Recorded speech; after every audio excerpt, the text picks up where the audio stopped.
Hello there, people of the Anglo-Saxon, Germanic, Norse, Laird of the Osater, a Klingus half, Fain to Fernsider, and Wolfingus half. I'll come to you as the first time for these havermal shows and old English translation words as I've sworn Lairdman, and here is Lairdman. Hello folks. Reese Nicholson, The Norda Mercia. and brother each. And Laird. Lairdman. Yeah. Anyway, we finally have the Storms of Funor to call our lands. As many of you know now, we've finally built our Anglo-Saxon Germanic Hall, Norse Hall, whatever you wish to call it. And it looks brilliant. There is a bit of a leakage in there with the rain, but It'll all be cleared up a day later. It'll all be cleared. But anyway, it's not a severe leak, it's just the odd quick drip. And it should sink for the wood and be okay. But anyway, here we go. Without further ado, it's chapter 44 and 45 of the Havermal. Oh, pardon me. I'm having issues with YouTube on my cell phone. I'm hoping the same is not for the iPad. So I will try and upload this once I'm done. Anyway, here's chapter 44. I will read it and try and explain what it means. And Reese here will try and help me as well. Reese Nicholson, led Reese Nicholson, also in Old English known as Little Bayorn. Here we go. Know if thou has a friend, whom thou finally trustest, and from whom thou wouldn't good devour, thou shouldn't blend thy mind with his and gifts exchange, and often go to see him. So basically, let's now break it down. Know that if thou has a friend, whom thou fully trustest. So if you fully trust a friend, don't take advantage of their presence, their gifts.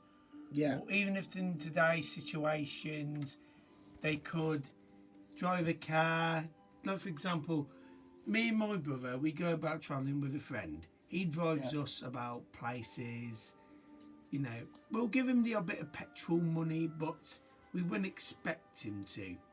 Yeah, exactly. But we'll be sure to ask if he would like. Let's just examine let's break down the situation the of the. We've also got Brian Bellows if we need it clearer. Indeed. And from thou wouldn't good devour, thou shouldn't blend thy mind with his gifts, exchange and often go to see him. Let's go with Bellows. If a friend thou hast whom thou fully wilt trust, and good from him wouldn't get. So if a friend thou hast whom fully wilt trust, so you fully trust a friend, and good from him wouldn't get, though thous with his mingle, and gift shalt through make, and fair to find him. And that makes no sense. Let's go with Bray. Hast thou a friend whom thou trustest, while from whom thou carvest good, share thy mind with him, gifts exchange with him, fair to find him oft. So basically, from Bray probably being the clearest on this, so you exchange gifts with someone you trust as a token of gratitude. Share your mind with him, share your most trusty and your and things that are troubling your mind with him. Share your troubles. Share your troubles with him. See if your friend can help clear the biggest of troubles. So basically what 44 is saying, chapter 44 of the Havermal, is you exchange gifts, you have a great relationship with your ally. But Also, share troubles with this really trusted Exchange friend. thoughts. Exchange thoughts, mother, indeed. Exchange thoughts. Let your troubles fade between you. Yes. And gifts exchange with them. Fair to find him. And it also says keep in strong contact with them. Because it says in 4, and often go to see him. Keep in strong contact. This is a strong friendship. You trust, you can tell issues to. And you can exchange gifts of friendship with. Yeah. This is very important to the Alfeda. Exchange gifts of trust and conversation. You've got a good, strong friendship. And strong Keep bondage. your closest friends who have your back, look after you in tough situations. And God knows, the last 24 hours, I've got 48 hours. There has been so many friends who have had my back in the last few weeks through times of trouble. God, and they know who they are. And we look after them as they look after us. Yeah, exactly, brother. And they are what chapter 44 is saying. Now, I always do 2 chapters of the havermal, so we're moving on to 45. Here we go, brother. We'll go with Thorpe, and we'll go on to Bellows or Bray if we need to break it down easier. If thou hast another, whom thou little trustest, yet wonder good from him devour, thou shouldn't speak him fair, but think craftily, and lazing pay with lying. Let's go on to Bray. But hast thou one whom thou trustest ill, yet from whom thou cravest good, thou shalt speak of him fair. I think Bray explains it really good. Thou shalt speak of him fair, but falsely think, and leasing pay for a lie. Let's look at Bellows.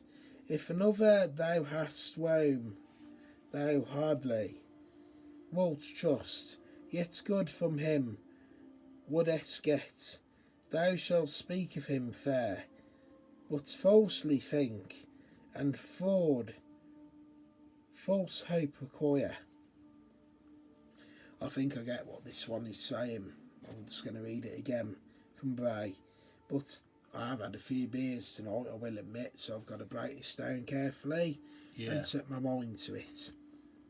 But hast thou one whom thou trustest ill? And Bellow says, if another thou shall whom thou hardly wilt trust. If another thou hast whom thou hardly trust. So someone you hardly trust, clearly, yet good from his wouldest get, thou shalt speak of him fair. So this is basically going back to what in modern day they describe as fake friends. You know, they keep some positivity about them. They speak of you, they speak of you illly to others, but they treat you well when you actually manage to socialise with them. When you're present to them. And this is someone that's obviously very distant. This is no one in my path at the moment. This is just a life lesson, the Alpha overworlding. It happens in many lives.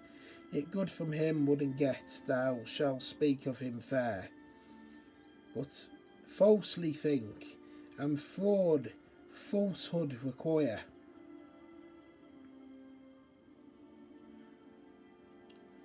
And then it says on Bray, thou shalt speak of him fair, but fairly think, and leasing pay for a lie.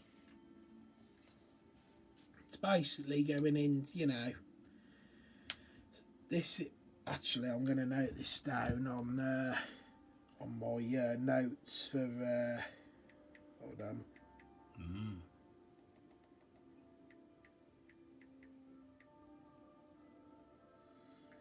I'm just going to note this down into, I'll do this after, because I'm just going to clear it up. It's going on about, fake, as I modernly say, fake friends, backstabbers, you name it. snakes, as some call it in the modern day. Snakes, rats, or vultures. Someone acts good but has no intention, and they keep you for some reason that they need you for, but then to others they speak ill. Chapter 45 of the Havermal. And that's oh, hold on. I think you might have turned it off by accident. No, I didn't. My phone's just give up on me basically. But that's pretty much what I'm going to leave the old. Well, basically, that's pretty much what 45 is getting at. I think my phone's breaking down on me. But chapter, can you just hold that, bro? 44 and 45. I got it. And that's it for tonight, and that's what it's getting at. I'm having serious issues with my phone tonight. It won't upload to YouTube. I've done a couple of videos in the ancient, in my Dark Age hall I've built. Yeah, this is just completely froze on me. I've not abused it or nothing. It has just completely froze on me. So yeah, this is not looking good for the fact. Oh no, it's back. I'm getting kind of worried about this phone. But anyway, I'm going to leave the Old English translation tonight. Sorry, Brett Lamley. There's just too much going on, and I've had a few beers, and times are hard at the moment. So there's the chapters of the Havermal. Thank you. See you later. I'm Yorman Rich Nicholson. Loudman. Hi, I'm Brother Each, Rich Nicholson. Thank you for watching, folks. Have a good night. Yeah, thank you.